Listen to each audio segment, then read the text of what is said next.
Hi అండి, అందరికీ నమస్తే. నేను మీ సునీల్ మద్దాల. పవన్ను భీమవరం భయపెట్టిందా? ఇదేనండి మన టాపిక్. పవన్ కళ్యాణ్ గారిని భీమవరం భయపెట్టిందా అని అంటే కనుక, భయపెట్టిందని కరుడు కట్టినటువంటి ఎవరైతే వైసీపీ కార్యకర్తలుగా నాయకులుగా ఉన్నారో వాళ్ళు చెప్తున్న మాట నిజంగా పవన్ కళ్యాణ్ గారిని భీమవరం భయపెట్టింది అని వైసీపీ కార్యకర్తల నాయకులు మాట్లాడుతున్న మాట అది నిజమా కాదా?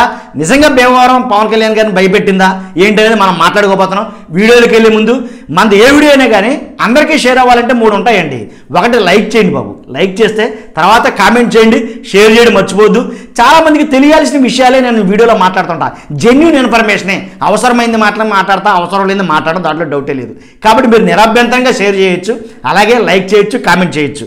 ఏంటంటే భీమవరం పవన్ కళ్యాణ్ గారిని భయపెట్టింది అని అయితే కనుక వైసీపీ నాయకులు మాట్లాడుతున్నారు, కార్యకర్తలు మాట్లాడుతున్నారు. దీంట్లో వాస్తవాలు ఎంత అనేది ఒకసారి చూద్దాం. భీమవరం నుంచి ఎందుకు పోటీ చేయడం లేదురా, అసలు పిఠాపురం ఎందుకు వెళ్ళారు, ఎందుకు పిఠాపురం నుంచి పోటీ చేయలేకున్నారు అనే దాన్ని నేను ముందు చెప్తాను. తర్వాత భయపెట్టింది లేదో వీడియో ఆఖరిలో మాట్లాడతా. ఏంటంటే విషయం ఏంటంటే కనుక సర్వే చేస్తే పిఠాపురంలో ఇంచుమించుగా 91,000 ఓట్లు కాపుల ఓట్లు ఉన్నాయండి. ఓన్లీ కాపు సామాజిక వర్గ ఓట్లే 91,000 ఉన్నాయి పిఠాపురంలో.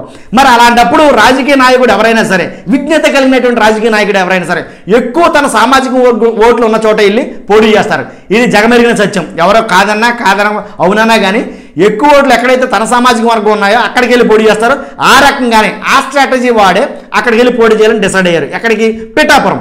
కాబట్టి పిఠాపురంలో కాపులు సామాజిక వర్గ ఓట్లు 91,000. దాంట్లో డౌట్ లేదు. 91,000 గంప కొత్తగా పడిపోతాయి, దాంట్లో ఏమాత్రం డౌట్ లేదు. కాబట్టి అక్కడి నుంచి విజయం ఖాయం.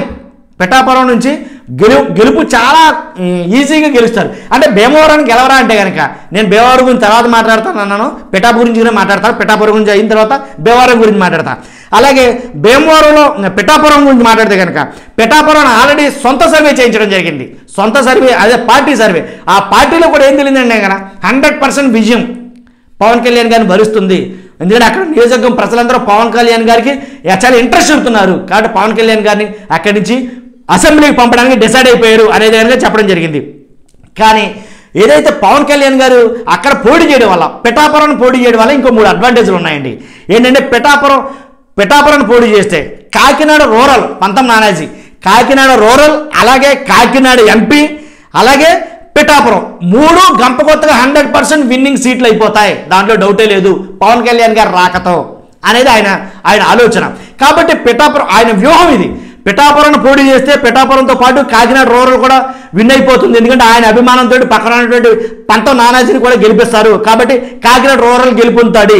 అలాగే కాకినాడ ఎంపీ అవసరమైతే నాగబాబు గారు నుంచోబెడతారని అనుకున్నారు. ఎవరు నుంచోబెట్టినా కానీ మొత్తానికి కాకినాడ ఎంపీ సీట్ కూడా పిఠాపురం పక్కన కాబట్టి కాకినాడ ఎంపీ సీట్ కూడా 100% విన్నింగ్ ఖాతాలోకి వెళ్ళిపోతుంది. కాబట్టి ఈ 3 ఒక్కసారి గెలిచేసినట్టే, ఒక చోట నిలబడి 3 గెలిపించుకోవడం ఇంపార్టెంట్ అని లెక్కేశాడండి. కాబట్టి పిఠాపురం నుంచి పోటీ చేయలేకున్నాడు ఆయన. ఇది కూడా ఒక ముఖ్యమైనటువంటి ప్రధానమైనటువంటి కారణం నేను చెప్తా. అలాగే అందుగురించి అన్నాడు పిఠాపురం నుంచే పోటీ చేస్తారని నువ్వు కన్ఫామ్గా ఎలా చెప్పగలవు అని అయితే కనుక మీరు నన్ను అడిగితే కనుక ఇంకో చిన్న ఎగ్జాంపుల్ చెప్తా. ఏదైతే పిఠాపురం దగ్గర గొల్లప్రోలు ఉందో ఆ గొల్లప్రోలో 4 ఎకరాల పొలాన్ని లీజుకి తీసుకున్నారు పవన్ కళ్యాణ్ గారు. లీజుకి తీసుకుని హెలీప్యాడ్ నిర్మించడం కోసం అక్కడ ఆల్రెడీ చక్కమంటూ పనులు జరుగుతున్నాయి. అంటే 2 నెలల పొలం లీజు తీసుకున్న పిఠాపురం నుంచి అన్ని పనులు నిర్వహించబోతున్నాడు శ్రీమంతుడి సినిమాలో మహేష్ బాబు లాగా. సో కాబట్టి పిఠాపురంలో ఆయన పాగా వేయటం ఖాయం, ఆ 3 సీట్లు గెలవడం ఖాయం అనేది కనుక జనసేన వర్గాలు చెబుతున్న మాట, దాంట్లో డౌటే లేదు. కాబట్టి ఇప్పుడు మాట్లాడుకుందాం భీమవరం గురించి. భీమవరం భయపెట్టిందా పవన్ కళ్యాణ్ గారి? భయం అంటే ఏంటో తెలియని బ్లడ్ అదే చెప్పడం, నేను సినిమా డైలాగ్ చెప్పడం నాకు అసలు ఇష్టం ఉండదు. పైగా ఆ మాట చెప్పాలంటే నాకు ఆ మాట చెప్తే చాలా మందికి కొంచెం రక్తం ఉడుకుతుంది. కాబట్టి నేను చెప్పేది ఏంటంటే కనుక భయం అనేది ఆయన న్యాచురల్గా ఆయనకి లేదని ఆయన తత్వం చూస్తే అర్థమవుతుంది. ఎందుకంటే మొండిగా ఉంటాడు మనిషి, ఒంటరిగా వెళ్ళిపోవడానికి సిద్ధపడిపోతారు ఎక్కడికైనా సరే. కాబట్టి ఎలాంటి పవన్ కళ్యాణ్ గారు భీమవరం నియోజకవర్గంలో భయపడ్డావు, దాంట్లో డౌట్ లేదు. మళ్ళీ అక్కడి నుంచే పోటీ చేయడు.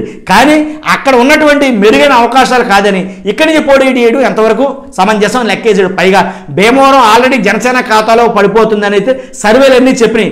నేనున్నా లేకపోయినా భీమవరం గెలుస్తుంది అని ఒక నిర్ణయానికి వచ్చిన తర్వాతే భీమవరం నుంచి పిఠాపురం వెళ్ళడానికి యాక్సెప్ట్ చేశాడు పవన్ కళ్యాణ్ గారు అనేది చాలా మంది మాట్లాడుతున్నారు.